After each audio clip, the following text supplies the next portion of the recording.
It was a tax that would hit American tech companies hard.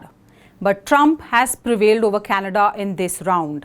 The reason was compelling. The US had decided it wouldn't move ahead with trade talks with Canada if it didn't drop its plans to levy what is being called the tech tax.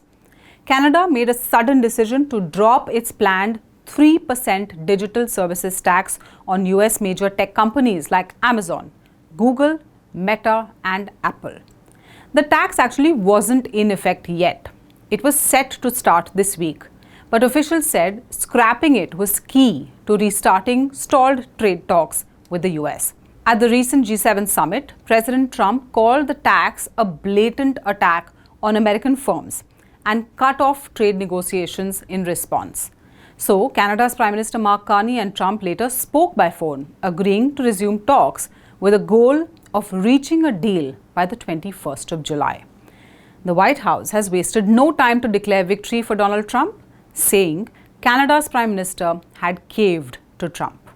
Prime Minister Carney in Canada caved to President Trump in the United States of America. And President Trump knows how to negotiate, and he knows that he is governing the best country and the best economy in this world, on this planet. And every country on the planet needs to have good trade relationships with the United States. And it was a mistake for Canada to vow to implement that tax that would have hurt our tech companies here in the United States. The President made his position quite clear to the Prime Minister, and the Prime Minister called the President last night to let the President know that he would be dropping that tax, which is a big victory for our tech companies and our American workers here at home.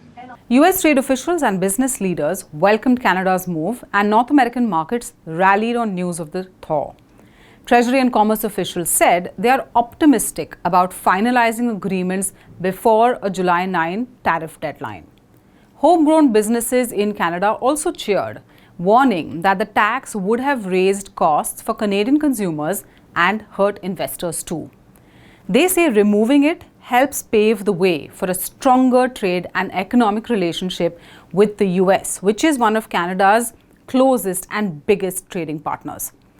Now, Canada's finance minister is preparing legislation to officially repeal the tax.